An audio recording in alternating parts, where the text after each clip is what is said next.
evening mga kapuso! Booked and busy ngayon si Kelvin Miranda na bibida sa episode ng Magpakailanman this Saturday, May 17. At very excited na rin si Kelvin para sa Encantadia Chronicles Sangre. Makichika kay Lars Santiago. Masalimuot ang buhay ng karakter ni George, ang role na ginagampanan ni Sparkle star Kelvin Miranda sa Magpakailanman episode na may pamagat na 3 sisters and 1 lover.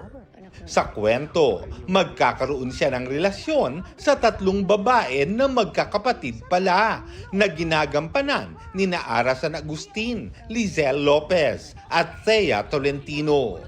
Sa kwento ang sabi is hindi sila talaga magkakakilala. Aksidenteng minahal ko silang magkakapatid. Yun yung nasa storya. Pero sino nga ba talaga yung makakatuluyan sa dulo? Kumusta naman kaya na 3 babae ang kasama niya sa set? Awkward kasi unang-una si Ara, ate ko siya dati sa isang show. Tapos parang dito, naging lover kami. Pero since mabait si Ara at madali siyang katrabaho, hindi naman ako nahirapan para kumonekta sa kanya. Ganon din naman si Thea. Si Lizelle, first time ko siyang naging partner on screen.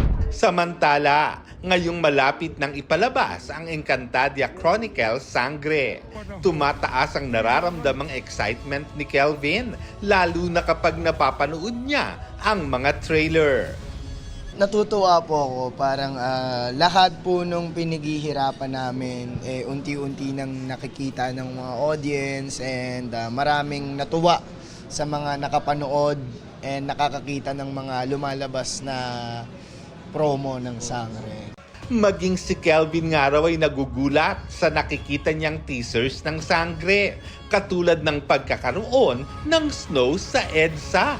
Unexpected siya nung promo. Hindi ko iniisip na ganong klase yung gagawin nilang atake pagdating sa pagpopromote ng Sangre. Sobrang effort, sobrang